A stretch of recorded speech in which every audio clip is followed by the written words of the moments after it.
বন্ধুরা, আমরা এই ক্লাসে সামুদ্রিক ক্ষতি কি, সামুদ্রিক ক্ষতির প্রকারভেদ এবং সমুদ্রে পণ্য নিক্ষেপণ সম্পর্কে আলোচনা করব। সামুদ্রিক ক্ষতি। সামুদ্রিক জাহাজ বা নৌযান অর্থাৎ জাহাজ বা নৌযান সমুদ্র পথে মালামাল নিয়ে চলাচলের সময় প্রাকৃতিক বা অপ্রাকৃতিক বিপদের কারণে যে ক্ষতির সম্মুখীন হয় তাকে সামুদ্রিক ক্ষতি বলে। সোজা কথায় একটা জাহাজ সমুদ্র পথে চলার সময় যেসব ক্ষতির সম্মুখীন হয় তাকে সামুদ্রিক ক্ষতি বলে।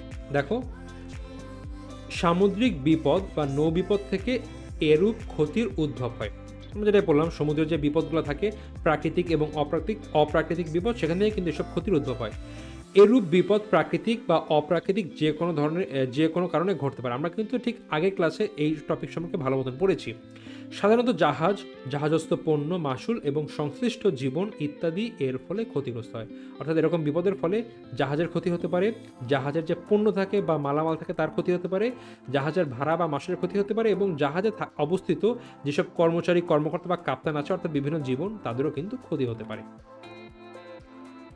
নৌবিমার আশ্রয় নিয়ে এরূপ ক্ষতি আর্থিকভাবে মোকাবেলা করা যায়। অর্থাৎ এই নৌবিমা গ্রহণ করে কিন্তু এসব ক্ষতির মোকাবেলা করা যায় এবং ক্ষতির আংশিক হোক বা সম্পূর্ণ যাই হোক না কেন, বিমা কোম্পানি ক্ষতিপূরণ করতে বাধ্য থাকে। যদি প্রত্যক্ষ কারণে ক্ষতি হয়ে থাকে, ক্ষতি আংশিক হোক বা সম্পূর্ণ অংশের জন্য হোক, যেটাই হোক না কেন, বিমাকারী প্রতিষ্ঠান কিন্তু অবশ্যই বিমা দাবি পরিশোধ করবে। এবার আমরা এর প্রকারভেদ দেখব। এর প্রকারভেদকে ইনিশিয়ালি দুই ভাগে ভাগ করা যায়, সামগ্রিক ক্ষতি, আংশিক ক্ষতি। আমরা প্রথমে দেখব সামগ্রিক ক্ষতি নিয়ে। সো বিমার বিষয়বস্তু যেমন জাহাজ, পণ্য ও মাসুল যদি সম্পূর্ণভাবে হবে, সমভাবে বা সম্পূর্ণটাই ক্ষতিগ্রস্ত হয়, তবে তাকে সামগ্রিক ক্ষতি বলে। অর্থাৎ একটা জাহাজ যাচ্ছে মালামাল নিয়ে, জাহাজ ধরে ডুবে গেল, সো এটা হচ্ছিল একটা সামগ্রিক ক্ষতি, অর্থাৎ সম্পূর্ণ অংশের ক্ষতি হয়ে গেল। সামগ্রিক ক্ষতিকে আমরা আবার ভাগ করতে পারি দুই ভাগে। প্রকৃত সামগ্রিক ক্ষতি, যখন বিমার বিষয়বস্তু সম্পূর্ণরূপে ধ্বংস হয় না, বাট এরূপভাবে বিনষ্ট হয় যে এটা আর বিমাকৃত বস্তু বলে গণ্য করা যায় না। এখানে একটা ভুল আছে, হয় না, এখানে হয় বা হবে অ্যাকচুয়ালি। সো যখন বিমার বিষয়বস্তু সম্পূর্ণরূপে ধ্বংস হয় অথবা এমনভাবে বিনষ্ট হয় যে সেটা আর বিমাকৃত বস্তু বলে গণ্য করা যায় না, মানে একদম আছে না, বলেন যে মুখের চেহারা চেঞ্জ হয়ে গেছে, ওরকম অবস্থা এমন হয়ে যায় সেটাকে আর বিমাকৃত বস্তু বলে গণ্য করা যায় না, অথবা তা আর উদ্ধার করা যায় না, তাকে প্রকৃত সামগ্রিক ক্ষতি বলা হয়। অর্থাৎ এমন অবস্থায় হয়েছে ভাই, এটা সম্পূর্ণ অংশ গায়েব, আর কোনো কাজ নেই।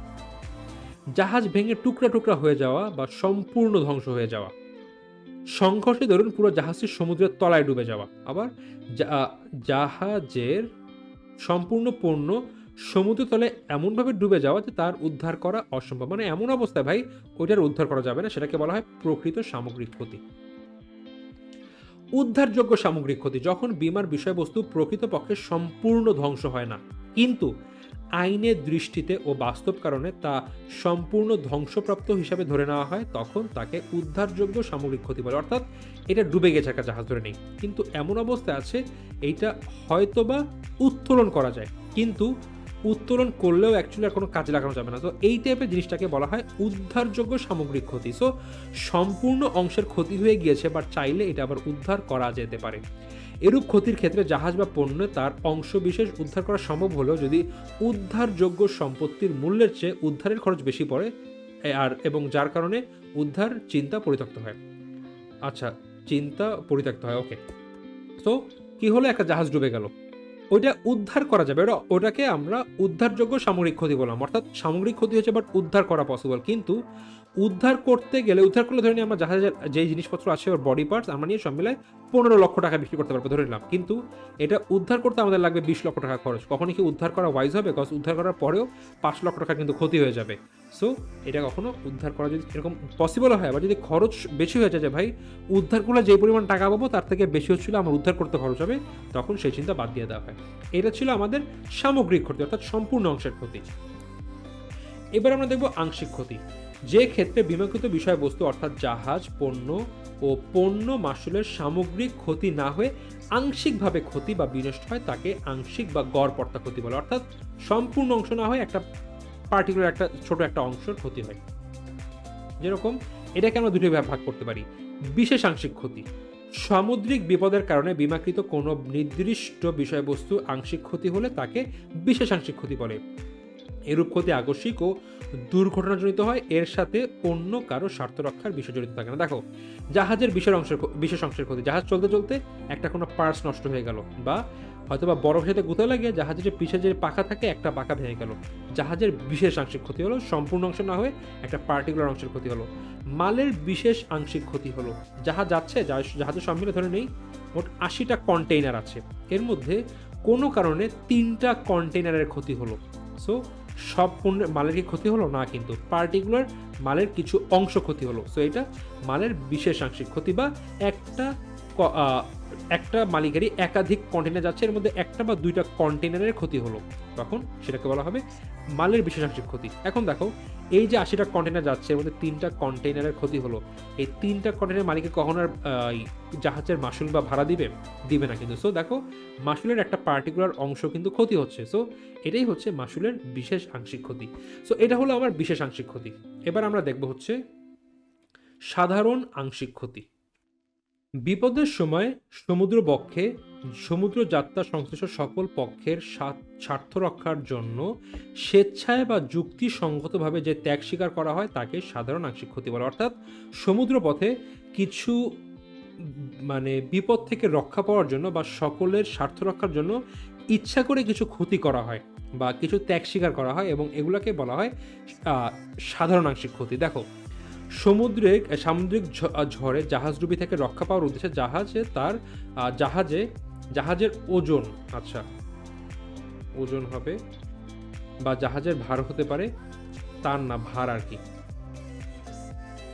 কমানোর জন্য কোনো এক বা একাধিক ব্যক্তির পণ্য সমুদ্রে নিক্ষেপ করা হলো, এটি সাধারণ আংশিক ক্ষতি। দেখো কি বলা হয়েছে, বিপদের হাত থেকে রক্ষা পাওয়ার জন্য স্বেচ্ছায় এবং যুক্তিসঙ্গতভাবে কিছু ত্যাগ স্বীকার করা। কি হয়েছে, জাহাজে সমুদ্রপথে ঝড় হয়েছে, এখন জাহাজের যেই ওজন আছে সেটা নিয়ে তারা চলতে পারছে না, হয়তো বা ডুবে যাবে ভাব, ক্ষেত্রে কি করলো, জাহাজ কিছু পণ্য ফেলে দিল যেন জাহাজের ভারটা কমে যায়। সো এটা কিন্তু একটা সাধারণ আংশিক ক্ষতির মধ্যে পড়ে। এই সাধারণ আংশিক ক্ষতিকে আমরা আবার 3টি ভাগে ভাগ করতে পারি। ত্যাগ স্বীকার কি, মাত্র যে এক্সাম্পল দিলাম, মাঝে মধ্যে প্রয়োজনে জাহাজে কি করতে হয়, কিছু পরিমাণ পণ্য সমুদ্রে নিক্ষেপ করতে হয়, যে হয়তোবা এমন অবস্থায় পড়ে গিয়েছে যেই পরিমাণ পণ্য আছে বা জাহাজে যেই পরিমাণ ভার আছে এটি নিয়ে তারা হয়তোবা প্রপারলি পৌঁছাতে পারবে না, জাহাজ ডুবে দেওয়ার চান্স। তো এই যে একটা অনিশ্চয়তা, জাহাজ ডুবে যাবে কি ডুবে যাবে না, এর জন্য কি করে, হয়তোবা 100টা কন্টেইনার আছে, এর মধ্যে 10টা কন্টেইনার পানিতে ফেলে দেওয়া হয়, সো দ্যাট জাহাজের যেই একটা বিপদ সেটা থেকে রক্ষা পায়। গচ্ছা, অনেক সময় জাহাজের এক্সট্রা খরচ করতে হয়, হয়তোবা কি বন্দরের কাছে গিয়ে অন্য একটা ছোট জাহাজে হেল্প নেওয়া লাগলো, সাহায্য নেওয়া লাগলো, বন্দরে পণ্য তোলার জন্য চার্জ দেওয়া লাগবে এতে, বা কোনো কারণে এক বন্দর বাদ দিয়ে জাহাজ অন্য একটা বন্দরে গেল এবং ওইখানে গিয়ে হঠাৎ করে ফেরার জন্য এক্সট্রা চার্জ দেওয়া লাগলো। সো এই টাইপের গচ্ছা দেওয়া লাগতে পারে। আনুষঙ্গিক খরচ, মাঝে মধ্যে জাহাজে চলার পথে এমন কিছু খরচ করতে যেটা না করলেও চলে, কিন্তু সব কিছু সেফটির জন্য হয়তো এক্সট্রা কিছু খরচ করে। সো এই টাইপের খরচকে আনুষঙ্গিক খরচ বলে। এবং দেখো, এগুলো সবগুলোই কিন্তু আংশিক ক্ষতির উদাহরণ বা প্রকারভেদ। অ্যান্ড এইসব ক্ষতিগুলো, এই যে খরচগুলো, এগুলো কী হয় বা ক্ষতিটা কী হয়, এগুলো যে যতগুলো মালিক থাকে সবার মধ্যে বিমার মাধ্যমে সমান আকারে বন্টন হয়ে যায়।